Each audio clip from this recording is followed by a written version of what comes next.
saglit, mga 30 minutes to 1. Sa wakas guys, nakarating na tayo. Yan. Pero hindi pa yung pupuntahan natin ha. Nakarating na tayo dito sa part ng Sitio Racoranom. Pero magta-travel pa tayo ng mahigit na 1 oras papunta dun sa kabila. So ang gagawin natin ngayon, may susunduin tayo dito. Antayin natin sila saglit, mga 30 minutes to 1 hour.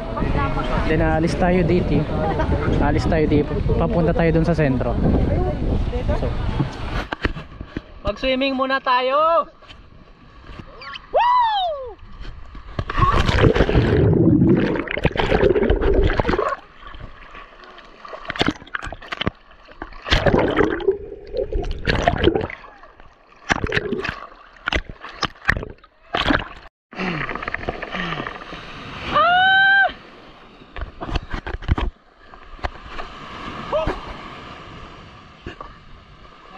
Guys, nandito tayo sa sa Racoranom.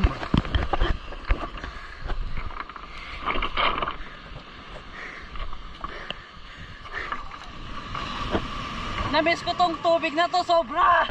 Woo!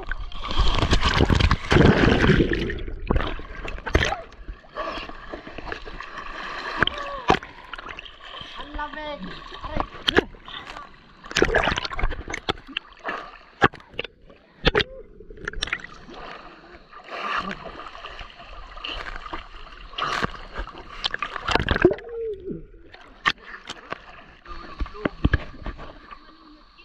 Fish.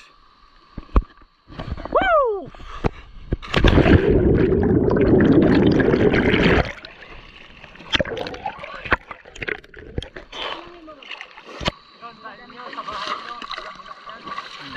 Oo.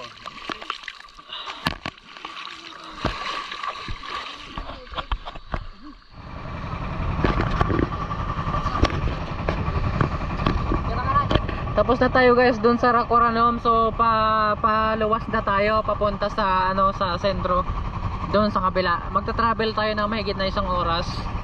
Yan, as you can see. Yan, medyo mahangin. Mount Smith and then yung Babuyan volcano. Yan. Ang oras po natin ngayon ay